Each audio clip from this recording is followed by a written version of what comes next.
Olá, hoje é 11 de novembro de 2025, sou Aaron Edwards. Nós estamos na terceira semana com os preços da soja em Chicago próximo dos melhores patamares do ano inteiro, mas os desafios da comercialização não param só porque o preço em Chicago está forte. Vamos começar pelas recomendações, depois vamos partir para análise e, como sempre, nós vamos encerrar com um resumo. Então, compartilhar a tela e deixa eu pegar um pincel para marcar as recomendações para ser mais fácil acompanhar. Vamos pegar o pincel amarelo. Vamos lá. Na categoria tem duas áreas da nossa atenção do lado das vendas. A primeira são vendas antecipadas, é a soja pré-safra. Então, soja que vai ser entregue na próxima safra. Para essa soja nós vamos fazer hedge para proteger o preço em Chicago. O volume é 20%, não é 20% da produção, é 20% do volume que você vai vender antecipadamente.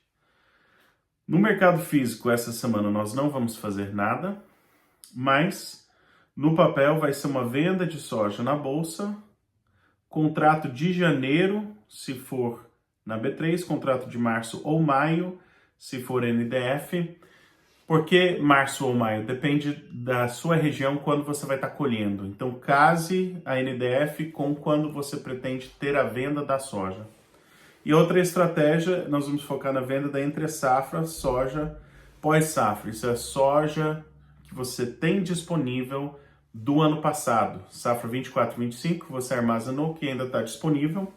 Então, nós vamos fazer hedge para vender, para proteger o preço da soja em Chicago, é 25, você já deveria estar chegando entre posição vendida e hedge, 75% do teu volume de soja da entre-safra deveria estar negociado. Não vamos fazer nada no mercado físico, mas é uma venda de soja no contrato de janeiro ou compra de put no contrato de janeiro. Se você tem aversão a usar futuros, você pode usar put de janeiro para todas essas estratégias. O futuros ele é mais responsivo, né? Então isso é bom ou é ruim, mas ele responde mais diretamente. Tendo feito as recomendações, sempre nós voltamos, olhamos a pirâmide porque é a nossa filosofia de trabalho. Construímos um portfólio de comercialização com base nisso. Temporada de compra e venda, análise de posição dos fundos e vai ser, se eu não me engano, a última atualização da posição dos fundos foi 23, se eu não me engano, de setembro. Então já faz quase 2 meses. Por quê? Porque o governo norte-americano está fechado há mais que 40 dias. Então, com o governo norte-americano fechado, a posição dos especuladores em Chicago não está sendo publicado esse número. Então, nós não sabemos se os especuladores estão comprados, vendidos. Tudo indica que eles estão comprados na soja, porque a soja subiu muito. Mas nós não sabemos de fato isso. Parece que está tendo um acordo e parece que nós vamos ter o governo norte-americano voltando a funcionar. Ficaria surpreso se já nessa sexta-feira tem relatório, mas talvez daqui a 2 sextas-feiras nós vamos ter a posição dos fundos. Mas nessa sexta-feira vai com certeza ter o relatório do USDA. Não teve em outubro, o último foi em setembro. Nós estamos aqui 2 meses depois, mas vai ter atualização nessa sexta-feira do USDA. Mas isso é oferta e demanda, não a posição dos especuladores. Na parte de análise, nós vamos olhar o dólar, índice dólar, taxa de câmbio, milho B3 e terminar com a soja, que é o principal das recomendações. Mas vamos começar com o índice dólar. Nós tivemos um recuo no índice dólar, ele bateu aqui na resistência e voltou a cair. Mas até agora ele não caiu abaixo da média móvel de 20 dias. Então, se a gente fosse pensar nessa linha, fazendo isso e essa linha aqui, esse mercado está em ping-pong, vou fazer até de preto, ele está em ping-pong aqui, será que vai estourar para baixo? Ou será que ele vai fazer isso aqui e estourar para cima? Se o índice dólar subir, isso seria uma taxa de câmbio mais próximo dos 6, provavelmente, né? O índice dólar não precisa você pode ter movimentações contrárias em que o dólar fica valorizado, mas a taxa de câmbio não. Mas normalmente, quando o dólar está valorizado, a taxa de câmbio também. Normalmente eles seguem junto. Caiu o índice dólar, caiu o câmbio entre o real e o dólar. É isso que eu estou falando. Normalmente eles têm uma relação, uma ligação direta, né? Uma relação direta, não uma relação inversa. Da última vez que chegou nesse patamar, ele se sustentou, caiu relativamente rápido para esse patamar. Para mim, essa negociação não é necessariamente uma inversão de tendência. Por que o índice dólar caiu? Tem alguns fatores. O fechamento do governo norte-americano prolongado tem sido ruim para a economia americana. Voos cancelados, algumas coisas dificultadas no comércio, alguns auxílios públicos, por exemplo, aqui eles chamam de food stamps, mas é um crédito que pessoas necessitadas podem receber para comprar comida. Não foram distribuídos, então tem um giro na economia que o fechamento do governo norte-americano ele já chegou a um ponto que tem gente não recebendo salário, afeta o consumo, pessoas não estão fazendo voos, dia de ação de graças daqui a 10 dias, mas será que vai ter aeroporto funcionando? Não vai ter essas viagens? Então já estamos entrando naquele consumo do final do ano e foi um tropeço. Não é, eu acho que isso é parte da reação. Também nós tivemos uma eleição que afetou, aqui nos Estados Unidos, teve uma onda de democratas que ganharam, e o caso mais extremo, teve um comunista declarado que ganhou como prefeito de Nova York, e isso, eu acho que todos esses fatores, governo fechado, toda essa instabilidade deu uma pressionada no dólar. É uma aposta contra a economia americana e o câmbio sente. Pessoalmente, eu acho que é uma coisa pontual e vai ser corrigida, mas vamos ficar de olho. Um dos efeitos dessa queda do índice dólar que causou a queda do câmbio foi também o preço do milho ficou pressionado. Se você vê o preço do milho em Chicago, ele bateu na resistência, caiu um pouquinho e tá com suporte, mas do Brasil, se eu olhar essa mesma queda, vou fazer em vermelho, né? Subiu, aí caiu, aí aqui teve a queda do dólar. Então ele deu uma queda maior, o milho no Brasil, para ficar competitivo no mercado de exportação. Pessoalmente, eu não estou muito preocupado sobre o valor do milho no Brasil. Já tenho falado isso há muito tempo. Às vezes leva tempo para o mercado de milho reagir. Mas é raro o ano que o mercado de milho não corrige para cima. Até hoje não vejo motivo desse ano em particular ser diferente. A gente comprou janeiro e para frente porque a gente sabia que poderia ter esse ping-pong, essa lateralização. Temporada de venda começa em dezembro, então já estamos chegando, só tem mais 3 semanas, mas eu acredito que a tendência vai ser de um milho mais leve. Eu não estou extremamente preocupado com isso, mas é um mercado que ainda não reagiu. É um mercado chato, por assim dizer. Isso nos traz para o mercado principal que a gente quer comentar, que é esse mercado da soja. Eu dei um zoom, um recorte maior de tempo, porque eu queria mostrar a última vez que a gente estava, se olhar o contrato de janeiro de 2026, da última vez que a gente teve um patamar de preço tão elevado quanto o atual, foi no meio de 2024. Eu não sei se vocês lembram, mas 23 estava aqui, caiu, 24, subiu um pouquinho, aí caiu a segunda rodada de baixa. Então para a gente estar com 11 dólares, isso é saindo daquelas altas, daquele mercado altista de 22, 23, aí teve aquela primeira onda de queda, que foi um ajuste gigantesco, entre 14, se eu não me engano, foi 11 uma coisa assim. Aí ele voltou a subir, se eu não me engano, a alta de 2024 foi ali na casa dos 12, alguma coisa assim. Aí teve a segunda onda de queda. Essa segunda onda de queda das altas lá de 2022, 2023, foi a última vez que a gente estava nesse patamar de preço. Ano passado não chegou no nível que a gente está agora, e agora a gente está aqui. A gente está num preço alto, mas quão otimista a gente deveria estar em relação a isso? Esse preço alto, vou dar um zoom e a gente vai analisar. Provavelmente a safra brasileira vai ser maior esse ano do que ano passado. A China, eles se pegar tudo que a América do Sul já agendou para ser exportado para a China, total de compras da China, da América do Sul, que já estão comprometidas, menos o total de consumo, e projetar até março, que é quando começa a chegar a segunda, né, a soja de safra nova tem tempo para chegar na China, vai ter um buraco de uns 20 milhões de toneladas de soja. Então, se pegar o consumo chinês, vai ter um furo de uns 20 milhões de toneladas.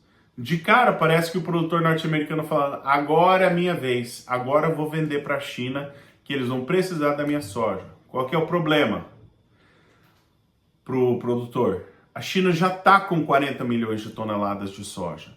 Então, a compra de soja dos Estados Unidos, ou a compra de soja da China nesse momento, é para falar, eu não queria queimar meus estoques, então vou comprar soja.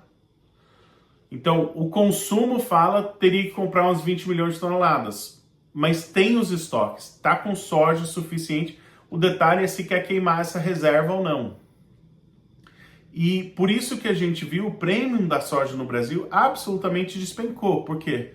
Porque a China, o comprador chinês e do resto do mundo falou, não quero tanto essa soja. Então, do ponto de vista fundamentalista, essa alta da soja em Chicago, o Brasil ainda é mais barato no mercado de exportação do que os Estados Unidos.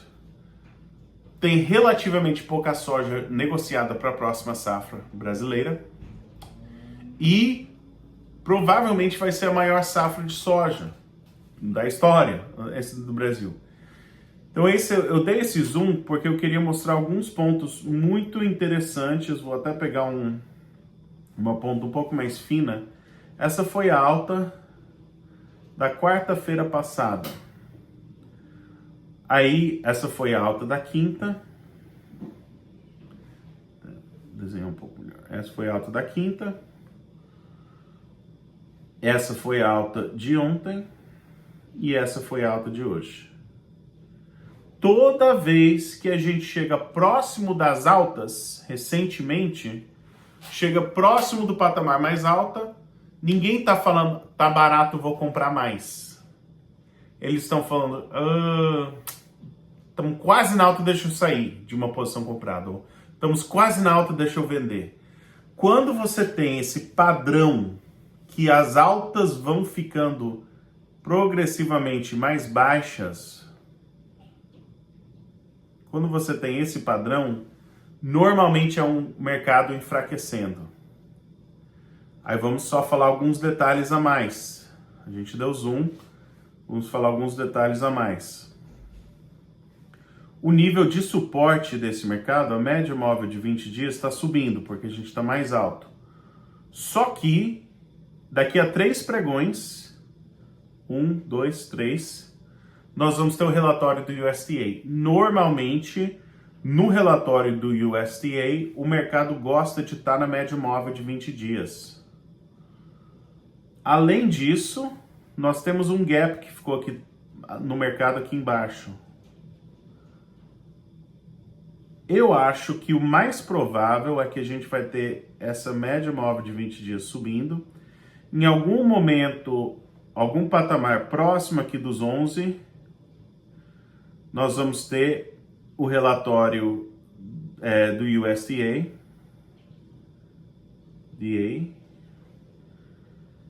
Se esse relatório for favorável, bacana, vamos subir mais.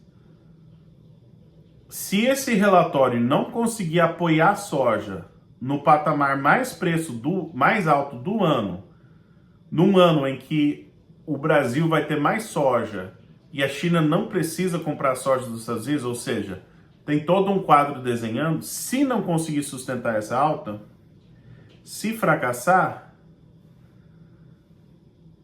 o suporte tem esse gap de suporte, mas a média móvel de 200 dias está aqui embaixo.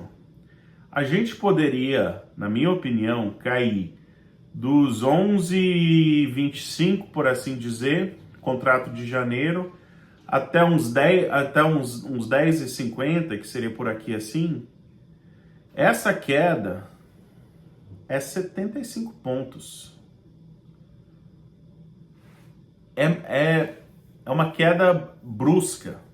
Esse é o risco de baixa que a gente tem, na minha opinião, que pode ser entre agora e semana que vem a gente pode ter essa queda. Pode ser que não, ótimo. A gente vai estudar alternativas se não for o caso. E se não sustentar essa queda, se não sustentar na média de 200 dias, se começar realmente a não vamos baixar, nós temos esse patamar aqui embaixo, 9,80.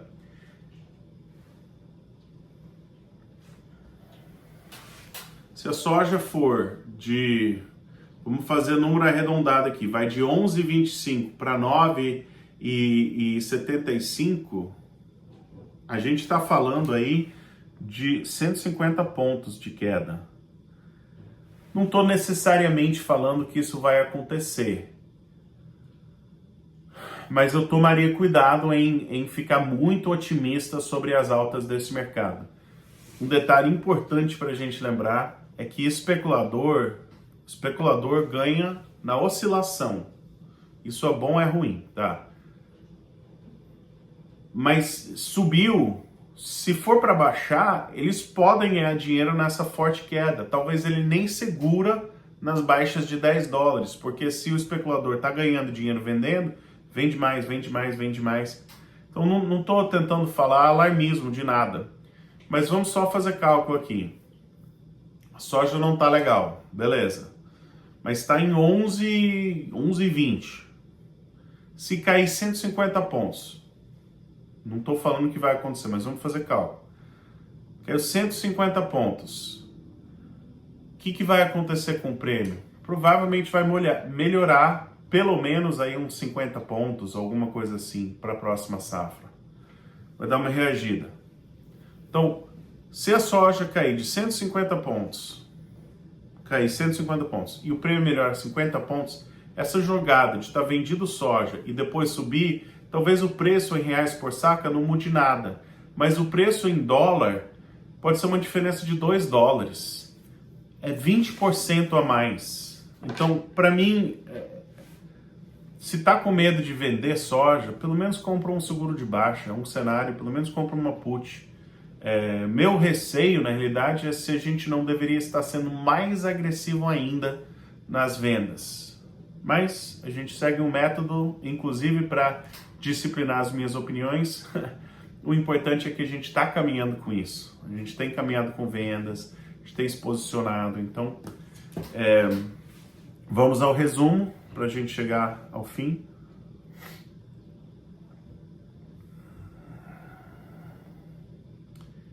Nós já falamos sobre as recomendações, então agora vamos preencher aqui a temporada em Chicago. A temporada do milho ele é neutro, a temporada da soja em Chicago é venda. Está na hora de vender soja porque está no risco climático do Brasil.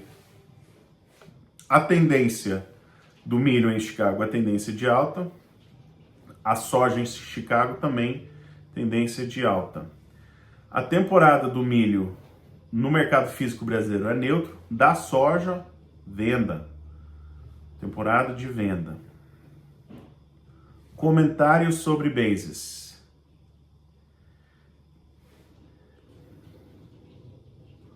O mercado físico de soja no Brasil perdeu todo o gás nessa última ascensão de preços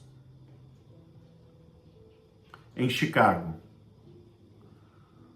Mas eu acredito que a mesma resposta de premium negativado com soja em alta pode ocorrer se a soja em Chicago cair. Ou seja, não antecipo grandes mudanças no preço em dólar da soja no Brasil no curto prazo. A volatilidade de Chicago está sendo refletida no prêmio e pode abrir grandes oportunidades para o produtor brasileiro.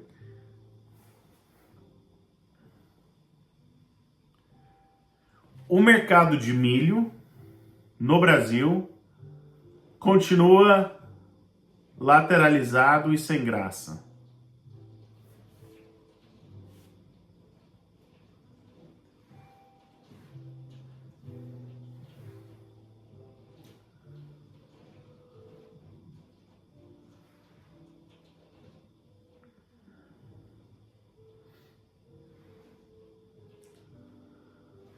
O câmbio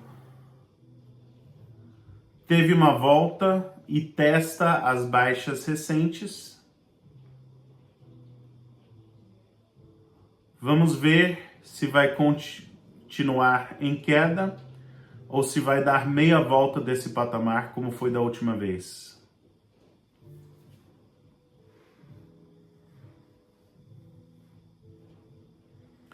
A soja em Chicago está em um patamar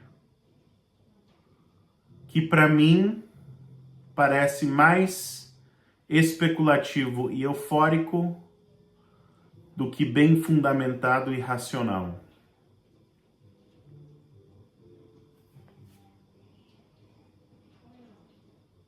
Racional.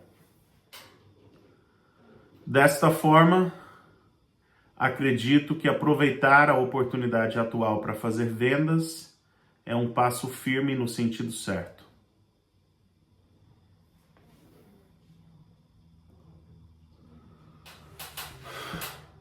Bom, vamos torcer para boas oportunidades para precificação. Vamos aproveitar as oportunidades que temos.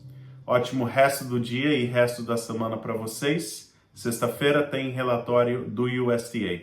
Até a próxima.